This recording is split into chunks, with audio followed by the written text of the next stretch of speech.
Fáilte rih cách go héag sé hhéir inniuh, agus is braling bheith an seolamh chun na halaíontóirí seo a chur uimhir láthair inniuh. Poetry Ireland's passion is to connect people and poetry. We do this because we believe the arts enhance our lives and help us to find and to make meaning, something which has become particularly apparent over these last months as we struggle through this pandemic. My name is Jane O'Hanlon, and on behalf of Poetry Ireland, Éagsha Éireann, I would like to welcome you to this event entitled Poetry of Hope, which is part of the Dublin Arts and Human Rights Festival for 2020. Poetry Ireland would like to thank the artists you will hear from this evening for their support for the festival and for their highlighting of the voices of hope, courage and resilience, which foregrounds the link between the arts and civil society. I will introduce the artists to you, who will give a brief context for their work and then read and present their pieces. Then Poetry Ireland's Poet-in-Residence, Catherine Ann Cullen, will conclude proceedings by weaving the threads of the various presentations together for us.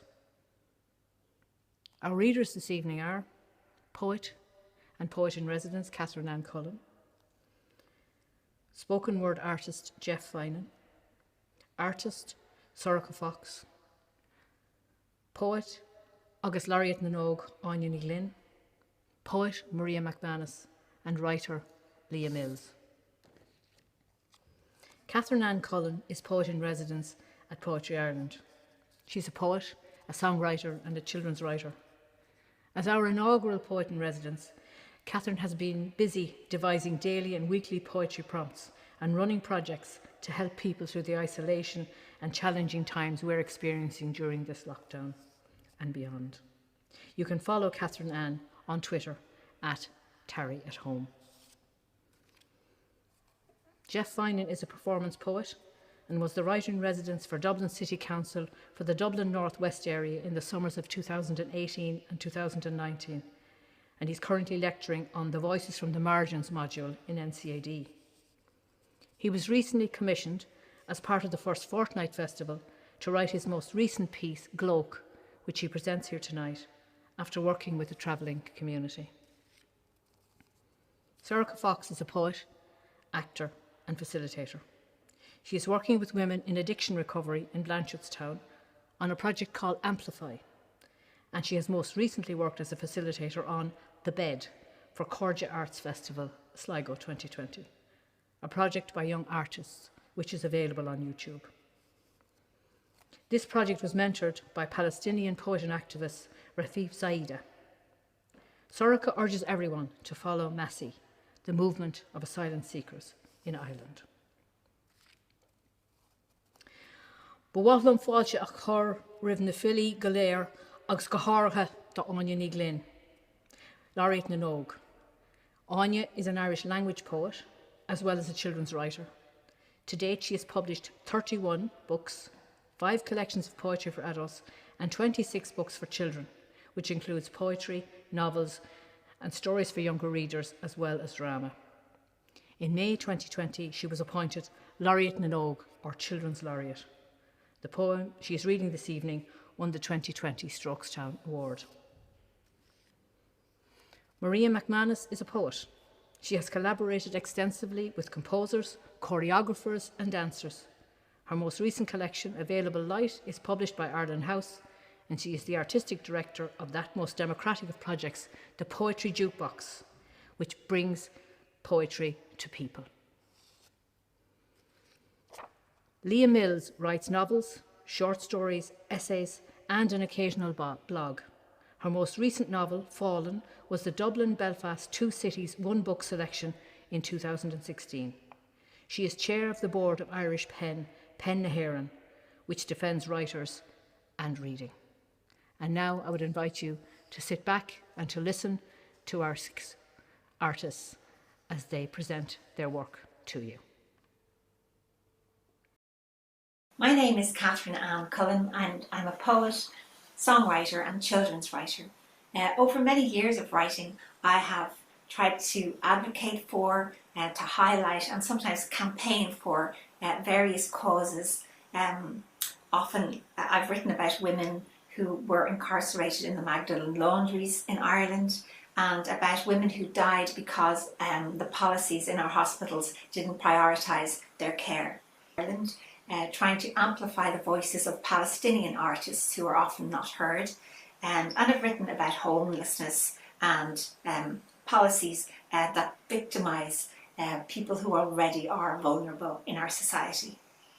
I suppose what I try to do when I'm writing about causes is I try to tell stories that people can identify with and understand, and that personalise those ideas.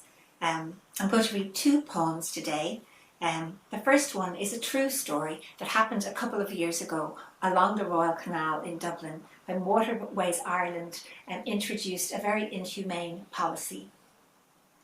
The poem opens with a quote from Revelations, which is a book in the Bible, and it's a book really about the end of the world. But this poem is about the end of one woman's world when she came face to face with this policy. And the poem is called Flood. And the serpent poured water like a river out of his mouth after the woman, so that he might cause her to be swept away with the flood. But the earth helped the woman. The earth opened its mouth and drank up the river which the dragon poured out of his mouth. That's the quote from Revelations 12:15-17. While the barman joked, "Have you no homes to go to?" she went down to the Royal Canal and swaddled herself in a damp blanket under Binns Bridge. Through the fabric she felt the prick of the staple, found the pinned note, mouthed the words in the fractured light. "You unlawfully entered onto these lands and set up an encampment. You are trespassing on the banks of the canal, which is a public amenity. We call on you to vacate with your tents and belongings. Unless you comply, we will ask the Gardaí to take action." By the Royal Canal, without sovereignty, she sank down and wept, where she had pitched her tents and made her songs, for she had no home to go to. And they flooded the walkway under Binns Bridge, so she might float out of sight on the holed boat of her dreams. Earth, are you there to open your mouth and drink the flood? So that's my poem, Flood.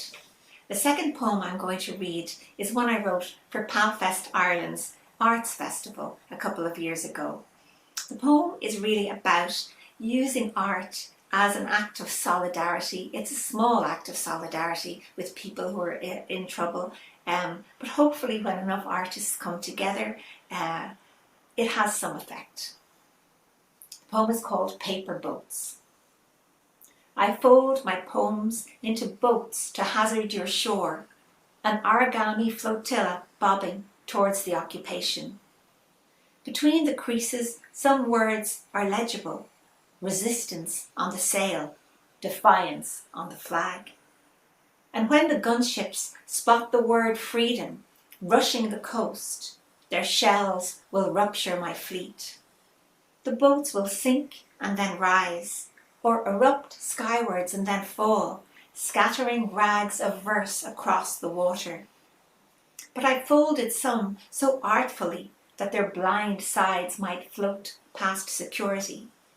Perhaps one will beach where children have played, and you will spread it like a map in your hands, and know that someone whose rage is not brave will fold poems into boats to open on your sands, till on every shore are hands folding boats, and your waters are white with fleets of our hopes. Hi, my name is Jeff Finan and I'm an Irish poet. I perform under the name The Poet Jeff. I suppose with a lot of my poetry I'd be classified as a social poet because of some of the issues I've tackled in it, like the gentrification of Dublin 8, or more recently the homelessness crisis that's in Ireland. And the piece I'm going to read for you today is a piece called Gloak, which came about by working with the travelling community for 4 or 5 months. We were exploring the issue around mental health in the community, and this poem is the lived experiences of the men of those workshops. Gloke. Child is woken. Excitement rises. Child's about 4 or 5 now, his mother's boy. Eats his breakfast and asks what it'll be like. Today's his first day in junior infants, and the whole summer seemed to lead to this moment. His parents look on with pride. His face is washed, his uniform ironed, he leaves the family home. Across the grassy lands that protects him, and through the gates. Sees all the children with the same worry and excitement in their face. It quickly becomes his new favourite place. Years go by and the school work is getting harder, and for the first time now he's classified as a traveller. What's that, he asks. It's what you are, says this kid in the yard. It's why you're different to me. But he doesn't seem different as far as this young boy can see, so he goes back home, waits until his parents are all alone and asks, am I a traveller? Of course you are, son. What does that mean? It means you come from a very exclusive ethnic minority. We're different than the general population.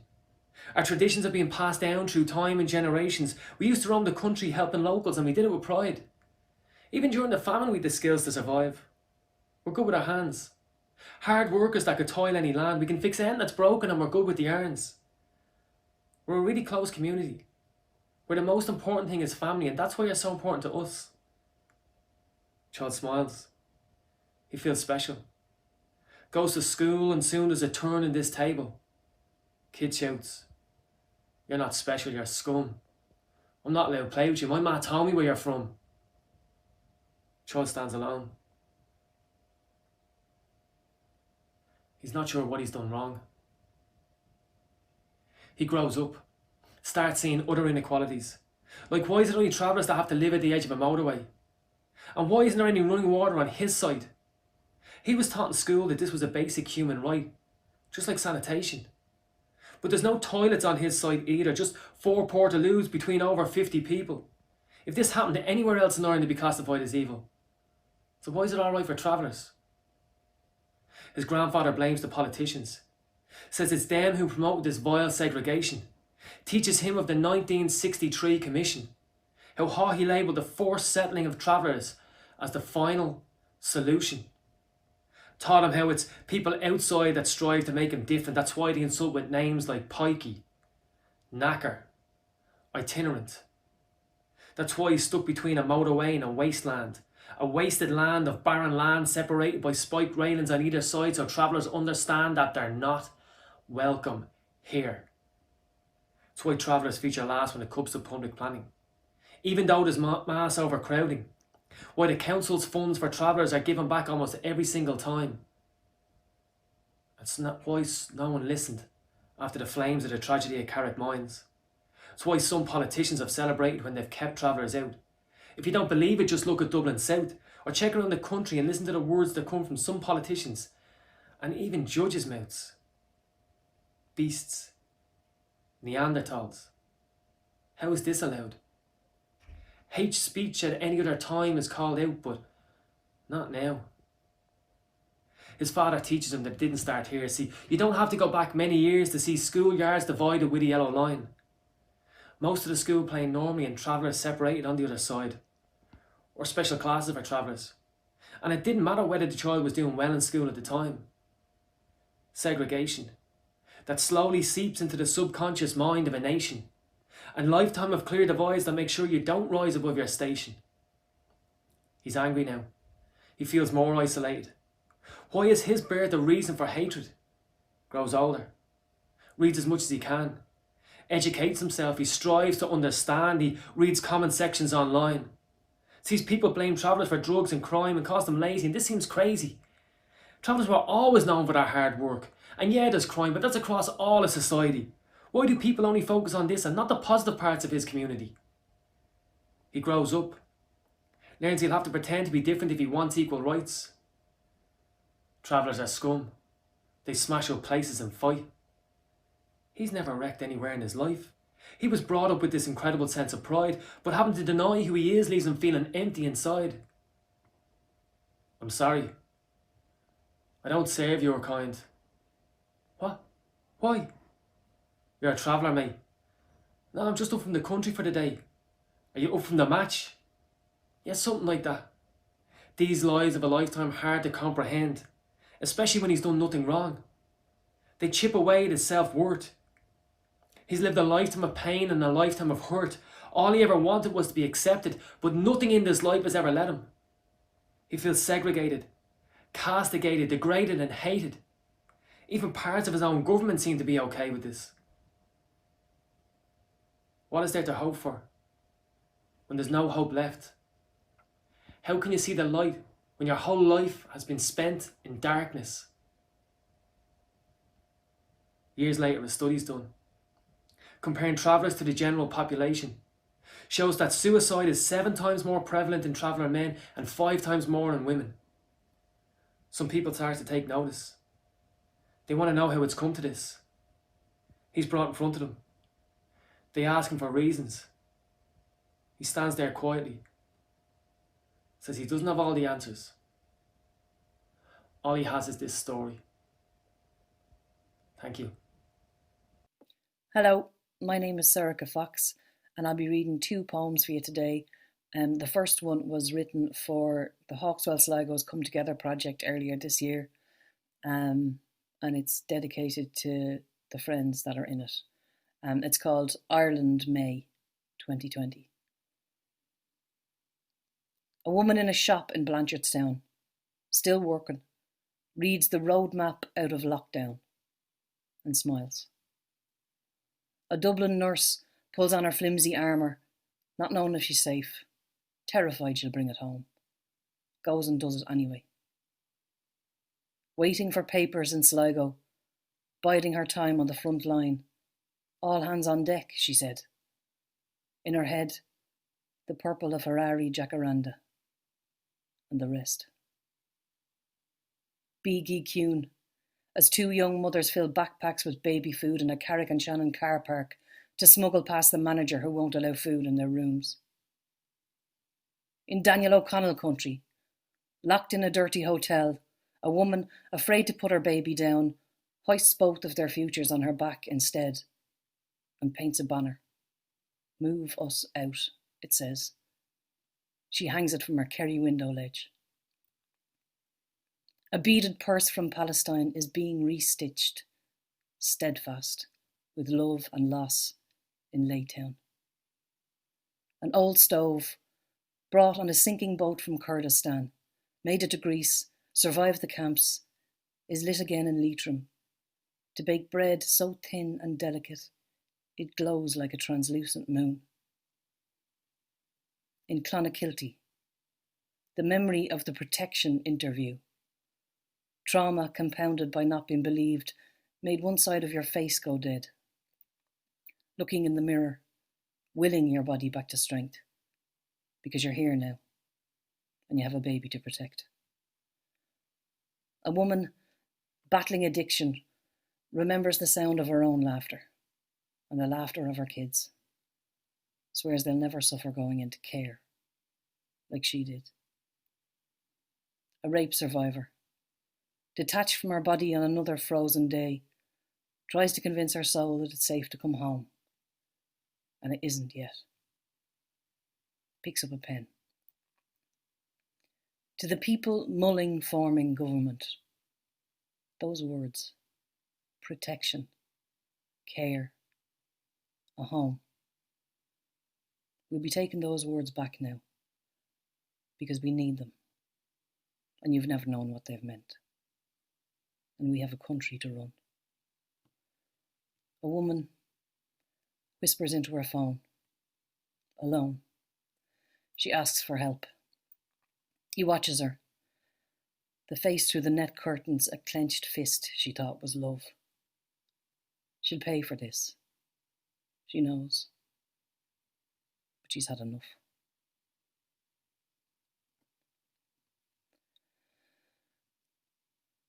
The next poem I'm going to read for you is called Remember the Road.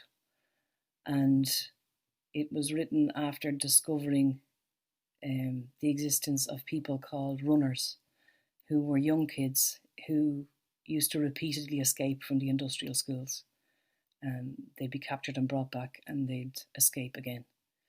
And this is dedicated to anybody who has suffered at the hands of the state the mother and baby homes, the laundries, and in the industrial schools. It's called Remember the Road.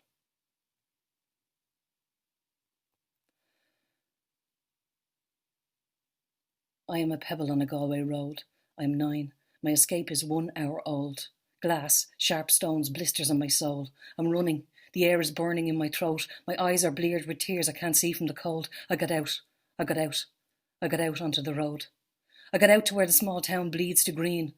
I can hear the tinkle of a cow's bell. I can hear the birds sing, but I can't stop. I can't stop. I can't stop yet. I can see a bridge. There's a stitch in my side. There's a river. There's a river. There's a river, I think. Could I drink? I lean against the tree. I feel the bark against my skin. The bark. The bark. They're coming. They're coming with the dogs. They're coming with the dogs to take me back to the place they call a home. They'll break an ankle or a wrist, make me crawl back on my knees. I'm a lesson, so the other little girls and boys can see. Maybe it was the butcher or the woman in number 3. They saw me and they told him me. They told him me, you see. I know a place called home. I keep it deep inside of me. When I heal and can no longer feel the pain, I'll get out. I'll get out. I'll escape again. I can't help it. I can't help it. Say a prayer for me. I can't help it. I can't help it. I will always be free. My name is Oniony Glynn, and I'm going to read a prose poem that is a poem of witness on many levels. It's a poem about a woman who represents so many women, who represents indeed a whole generation of people who had no voice, no words to speak out about the abuse they suffered or witnessed. Rún Oscailte, An Open Secret. Ní dhéanach an tenna bháthir mór an gáire riamh, hiúlach sí le maide nó le cúnamh gúileanna dá meacha le héad ar fáil ach ar nói, bín rud nach bhfuair sí riamh ón seanathair, a bhí díbarthe céisteach sa seomra cúil agus ar nói, níor chuir éon duine éon bhileán irí é tiltte go maithige dúirt siad, ach ní dúirt siad éon rud eile, mar nach labhraíocht daoine faoin na rudaí sin an uair sin, mar nach raibh na focail ag daoine, agus fiú dá meach na focail acu, bheith náire orthú iad úsáid. Dhéanach an tenna bháthir I féin a ní, I má sin, a líonach sí le crúis cín, a líonach sí ón muicéad, a líonach sí ón gadéal hias an bóthir. Bhí sí seang, is gan a bheith ró leidir. Is ní raibh sé éasca lámh an chadéal a luasca, ach ní raibh éon ráha eileice. Seachas a bheith slach agus spalte ag an tart, mar ní raibh seans dá laiad go raibh sesin sios an bóthir. Leis an muicéad. Seachas, dá gceapach sé go mbeadh chalíní óga ag an gadéal, a bhéaltach sé lán na súla bhaint asú nó níos mó mar a meach annach an taon duine bháin. Bhí is ag an tenna bháthir nach féad faoi é a throst, ach ní labhraíocht daoine faoin na rudaí sin an uair sin, agus nuair a thosaigh an déagóir óg béaldoris ag cuarsúas máchan, agus nuair a d'imigh sí ar cuairt ada chun ara a thuairt. Dantí nar chola éon duine trácht irí riamh ribh sin. Ní dúirt éon duine rud ar bith. Is nuair a tháinig siad a reis, ní dúirt siad tada ach an irid ach gur tháinig a thaithir siúd. Sios chuig an seanathair, is gur thug sé buile slúiste dó ar chúl a chin, buile nar bharige ach gur híl go leor gur mhór an trúa sin. Ní héach an chalín óg amach mórán na dhéag sin, ach héach chalíní óga eileach mar nar labhair éon duine faoi mar nar bhain den na focail. Agus dá bhór sin, bhí chalíní óga nar chola na focail nar labhraíoch, is níor hiag éon duine go dtí go raibh sé ró dhéanach, is go raibh chalín óg eile ar cuairt chuig antín eile nar cholathes trácht ar hí riamh.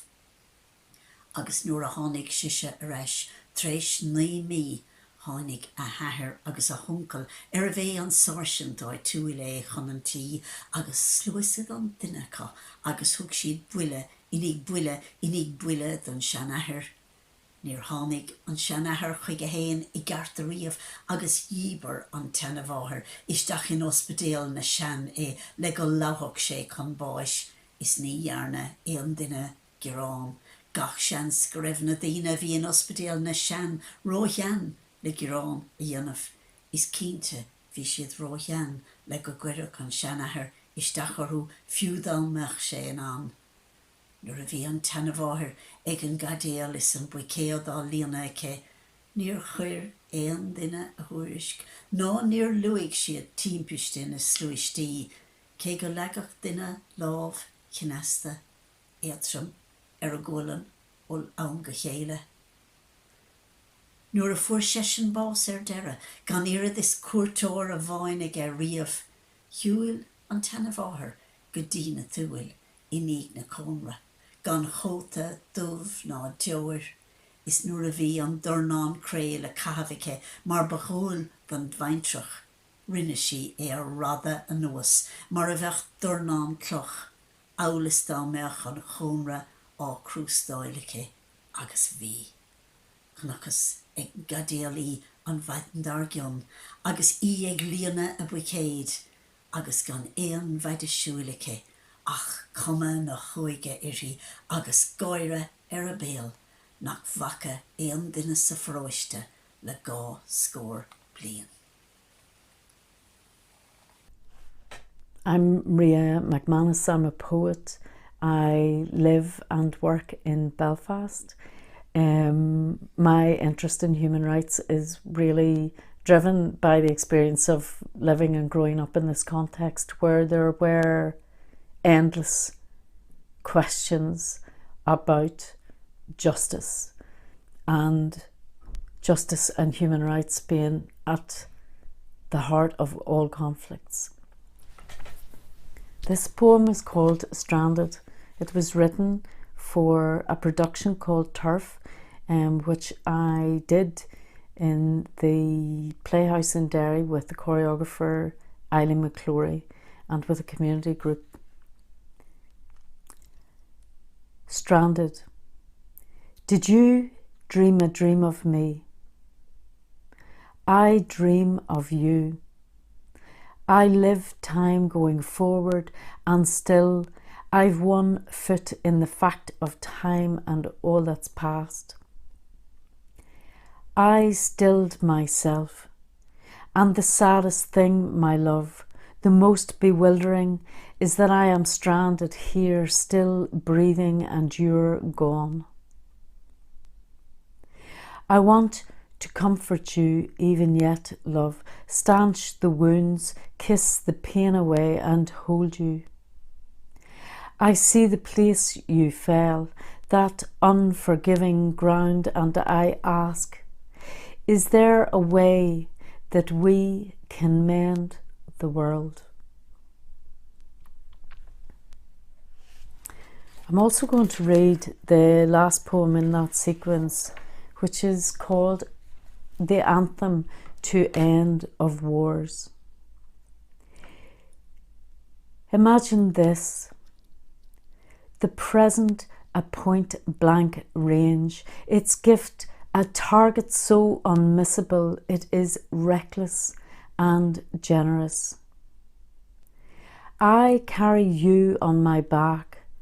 You'll come with me to the river, love, and there above us starlings plume across the blue evening. This is how we will write the anthem to end wars.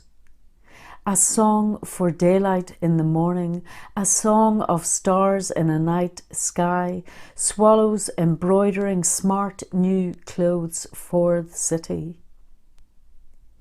Something in it calls the winter's wanderers home again, and so the swans come back to us as otherness, bright, the light within them glittering, solid, reliable, worldly. I promise I will hold your head above the water, love, and trust it will take our weight with ease. Imagine this. The present at point blank range, its gift a target so unmissable, it is reckless and generous. The final poem I'm going to read for you is the closing poem from my most recent collection, Available Light, and it's a poem called Fear, because in the context of challenging injustice, there is often a need for courage and the experience of a great deal of fear in speaking out, speaking back to power, in acting in a way that may provoke the rage of another. Fear. Make a cup for fear. Collect your tears and all the cruel rain, and some night, when earth is at its darkest, those days of absent moon, put the cup out in the open overnight, underneath the stars. In the morning, run your fingers across the flowers of its prayers and drink from it. A salve for the pain, something for the cure. Repeat as necessary. Then go on. Hello everyone, my name is Leah Mills and I'm a writer. My interest in supporting freedom of expression through action started when I heard about the case of Raif Badawi, a young Saudi blogger who'd been sent to prison for 10 years and sentenced to 1,000 lashes for things he had written in his blog. How is it that I can say what I like on my blog and someone else can be imprisoned and tortured for theirs? I took part in demos supporting Raif. I wrote about him, spoke about him, encouraged other people to support him. And then Maltese anti-corruption journalist Daphne Caruana Galizia was murdered. The last thing she did before stepping into the car that blew up and killed her was to write in her blog. Raif was in Saudi Arabia, but Daphne was in Malta, a member of the EU, a country where many Irish people hold bank accounts and have business interests. That really got me thinking. Primo Levi writes that when World War II bit hard in Italy, there was no organised resistance because the people who opposed fascism were already in prison or dead because they had criticised the state. It meant that his generation had to start from scratch. Just because we think it'll never happen here doesn't mean we should look away from what's happening elsewhere. It shouldn't happen anywhere. And we should be vigilant. Never say never. We thought the border was gone for good. Now look. In 2018, 2 journalists, Trevor Burney and Barry McCaffrey, were arrested for making No Stone Unturned, a documentary about the Loughlin Island massacre. Last year, Lyra McKee was murdered by paramilitaries while doing her job as a journalist. We live in a free and liberal democracy, but for how long? In recent years, we've seen unthinkable things happen.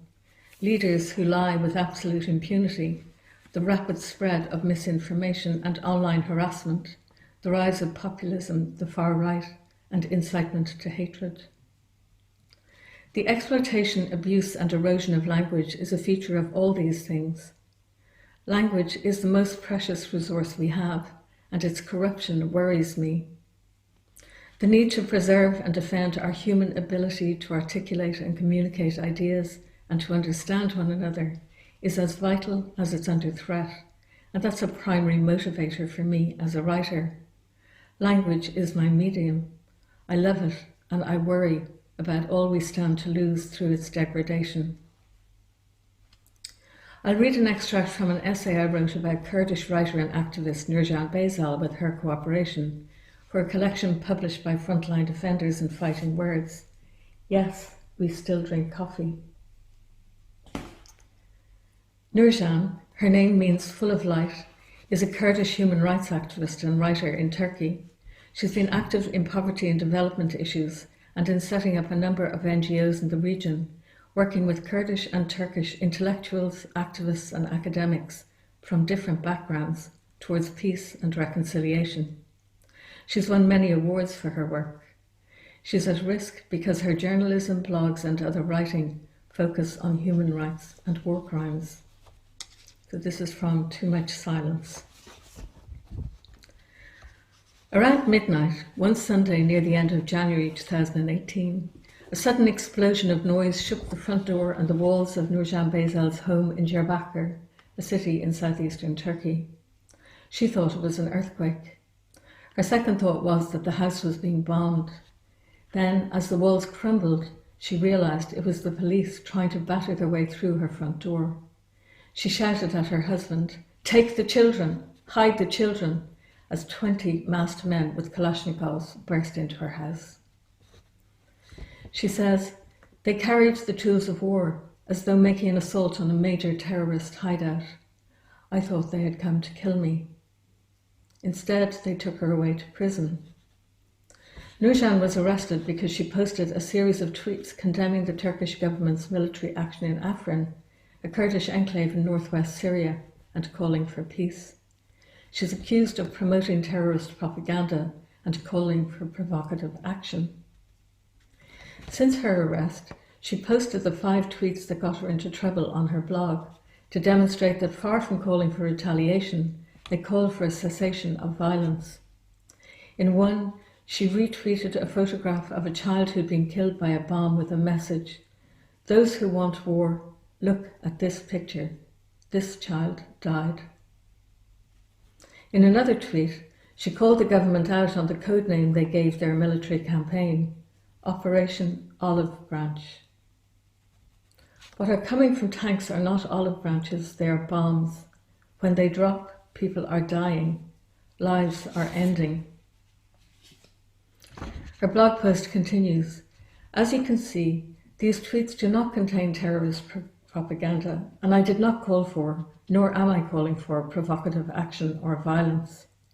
The tweets demonstrate that I'm against war and death, and yes, I criticise the policies of the Turkish government." Hundreds of people turned out and sat in the streets to protest her arrest. There were mass protests on social media.